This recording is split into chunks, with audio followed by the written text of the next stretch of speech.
Well, good morning once again. Nick Agule, who is a chartered accountant and a major player in the oil and gas sector. Now we're talking, it's your field, basically. Money matters. Nick, now the minister, the Minister of Finance and coordinating Minister of the Economy has said there is a proposition to put a bill forward that will remove all unnecessary taxes. Authorize the removal of all taxes and levies that constitute nuisance from the country's tax system as a way of checkmating usage of ways and means. How do you react to that, really? Good morning, Moses, and good morning to my co-panelists in the studios, and good morning to our viewers globally. I think if we take the statement by the Minister of Finance on the surface, it's contradictory in the sense that if you remove taxes, the implication is that there is less revenue going to government coffers. And at the same time, the minister says ways and means will then be curtailed. The reason why you have ways and means is that government does not have enough money to fund expenditure. So government turns to the CBN and says, just credit my account with no value. Because government owns the CBN, they just credit CBN, the CBN just credits government's account and government begins to spend. So you can now see that the minister's statement is contradictory. On the one hand, you are removing taxes, meaning less money is coming to government. And then on the other hand, you are going to do less of ways and means. We then need to ask the minister, where are you going to get the money to replace the tax revenue that should have accrued to government coffers, which you now say will not be there? You see, the Nigerian government has a problem. Number one, they have a budget problem as we speak today, because they planned that they will be selling about 1.7 million barrels of crude oil per day.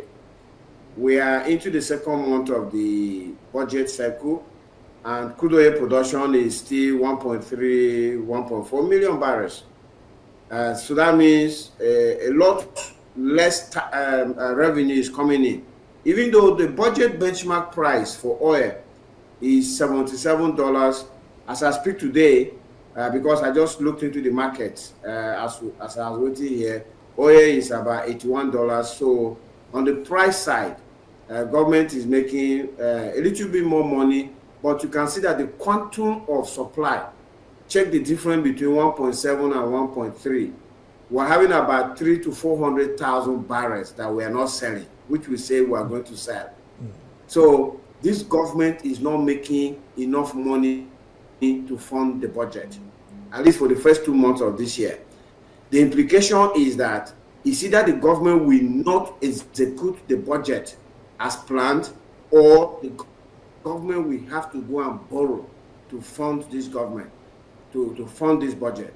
So for me, I think the Minister of Finance needs to go back to his office, sit down and take a holistic look at Nigeria's economy and begin to look at both the macro and micro factors that is going to deal with.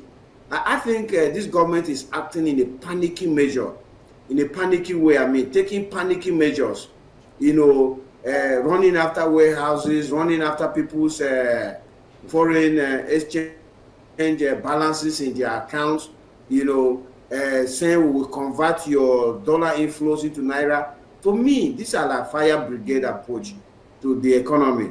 Nigeria economy is a virgin economy, and this government by now should be looking at the big ticket items.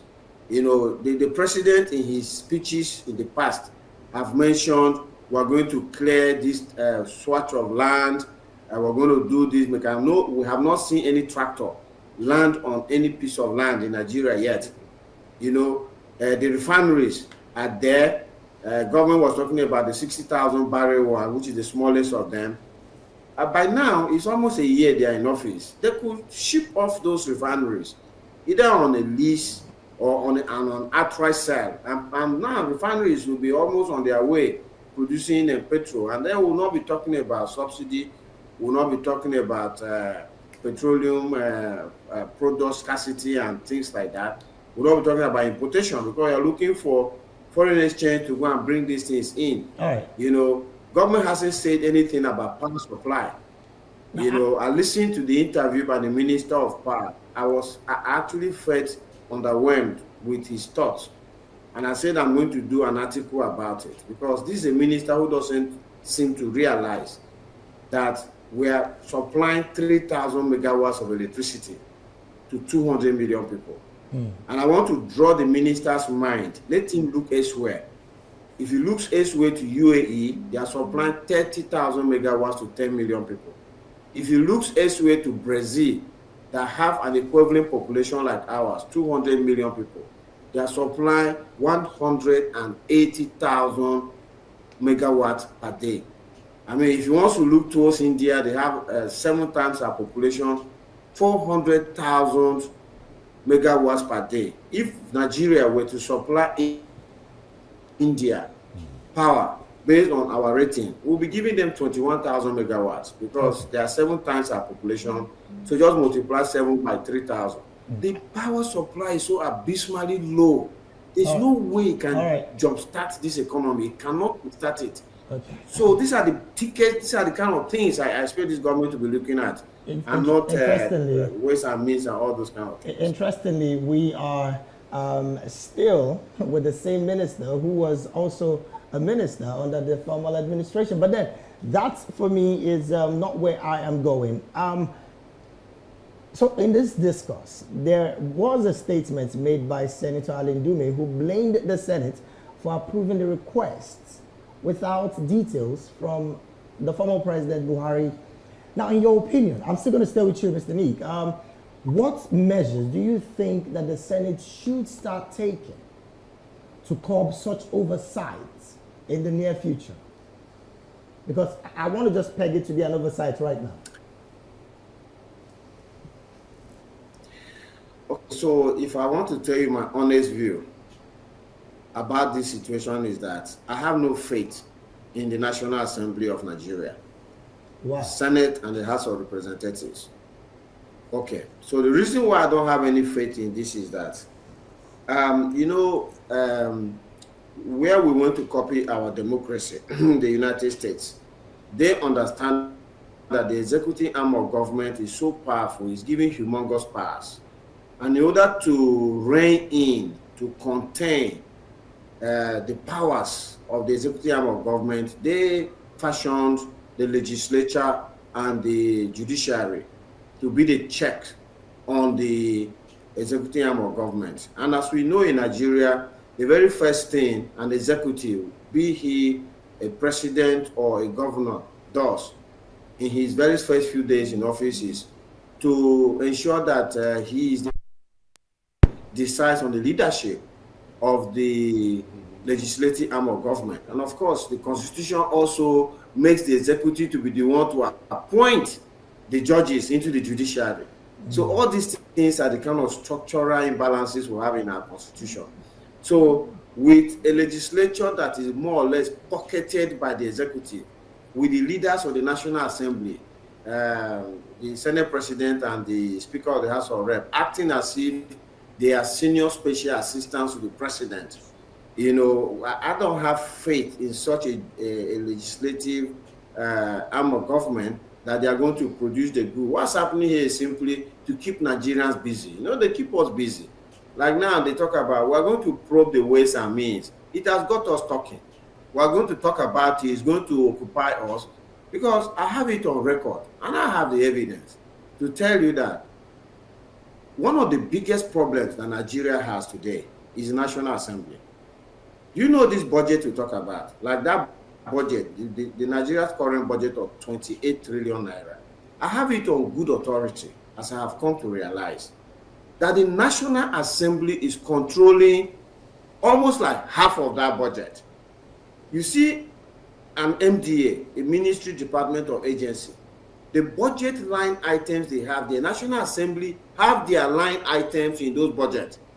So the National Assembly, when it's time to implement the budget, if there's a line item, construct this road from so-so to so-so, and it belongs to the National Assembly, it's the National Assembly that will bring the contractor to that MDA, and the contractor is the one who executes the project. Whether he executes the project or execute the project, National Assembly are controlling that line item. The MDA is not going to touch it. Anytime you hear the National Assembly querying an MDA, going on the so-called oversight function, and then making noise, is because an MDA is no longer abiding to the agreement or letting the National Assembly implement the budget. That is the National Assembly we have today. Please, you can send anybody into that place to go and find out. I am telling you this thing on good authority. And the people who are in government, they know this. The National Assembly is controlling a chunk of Nigeria's budget. But that's not their job. They are not an executive arm of government. So we have a situation in Nigeria where there is so much that is going wrong. And when this National Assembly come making this noise, I put my pension on the table. Nothing is going to come out of this probe. Nothing. This is just noise making. Keep us busy. Talk about this. I want this government to focus on delivering results for Nigerians. So far, we are not seeing the results. I can see the poverty in the land.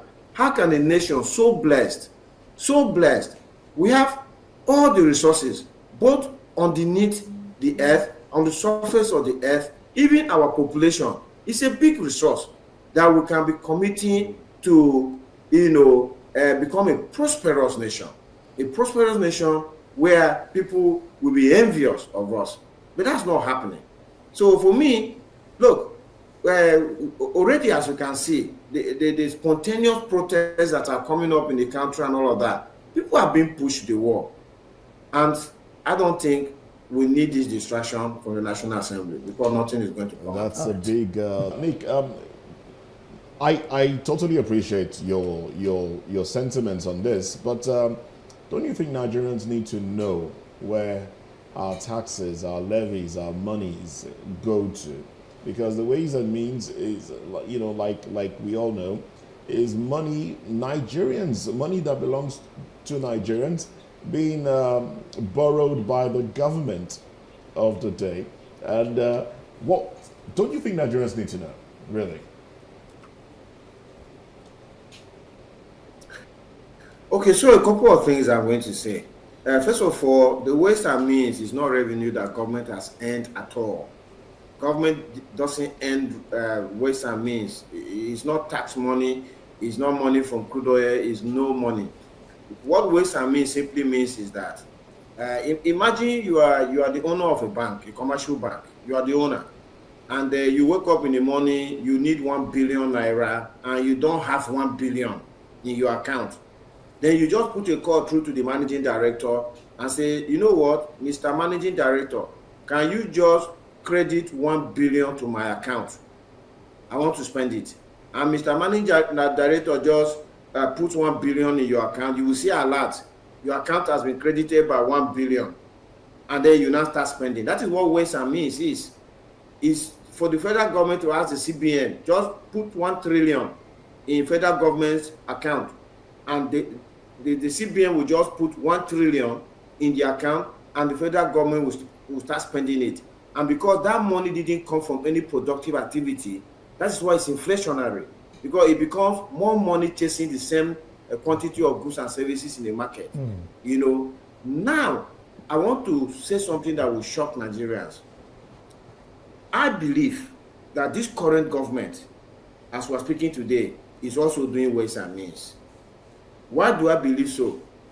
Like I said earlier, this government in the budget said they'll be selling 1.7 million barrels of crude oil per day. So far, they are selling 1.3, 1.4. And at the same time, the allocation to the federal, state, and local government has increased and has actually breached the 1 trillion naira mark. So now they are actually sharing more than 1 trillion every cycle, every federal account allocation committee cycle, every month. we ask ourselves the question, where is that money coming from? If you are not making enough money, as you said you are making in the budget, and yet your allocation has increased. Remember, this government said the allocation has increased because we are now saving on fuel subsidy. Okay, Look, yeah. Moses, I already posted on my Twitter last year. I said there is something that is happening on this subsidy that this government is not telling us. You know why? I took a picture, I physically, took a picture of on a pump in London. I took a picture like this. The price of diesel was, I think, £1.57, and the price of petrol was £1.48. And I told Nigerians that the price of diesel and petrol in the international market where we go to buy is very small. In this case, it was just 9 pence. Do you understand? How is it possible that in Nigeria, petrol is 600 and something, and diesel is 1,200? That means petrol is just about 50% the price of diesel in Nigeria, whereas abroad it's like 90%. So, and I say two things are happening here. You see that the government is quietly subsidizing the price of petrol. That is why it has suppressed it to 600 and something. Or those who are selling diesel have hiked their prices beyond where it should be. Has it not emerged now that the government is actually subsidizing petrol? That is the truth, Moses. If this government was not subsidizing petrol, if diesel is 1,200, petrol will be about 1,000, 1,100. That is the way it is priced in the international market where we are going to buy. You know, so if this government is not making money from subsidy, rather they are paying subsidy, and they are not making enough revenue as they say they will make, where are they seeing 1 trillion naira to share to the three arms of government every month? Moses, this must be from ways and means. Okay. Nick Agule, let's get your concluding thoughts in about 30 seconds. So my concluding thoughts is that our constitution creates 4 arms of government: the executive, the legislature, the judiciary, and the citizen arm of government. The citizen arm of government is the one that is not working in Nigeria. And we have allowed the other 3 arms of government to do whatever they want. If we want Nigeria to develop, the citizen arm of government, with humongous powers granted to us by the same constitution, must become active to checkmate the other 3 arms of government to deliver good governance. That is what happens even in the countries our young people are jumping into. Thank you once again. And big thanks to Nick Agule, who I just discovered is a COVID survivor, actually. And also a charity worker, chartered accountant, we already know. And interestingly, a Catholic minister. Yes, he's a Catholic minister. Well, thank you very much for your thoughts and views, Nick Agule.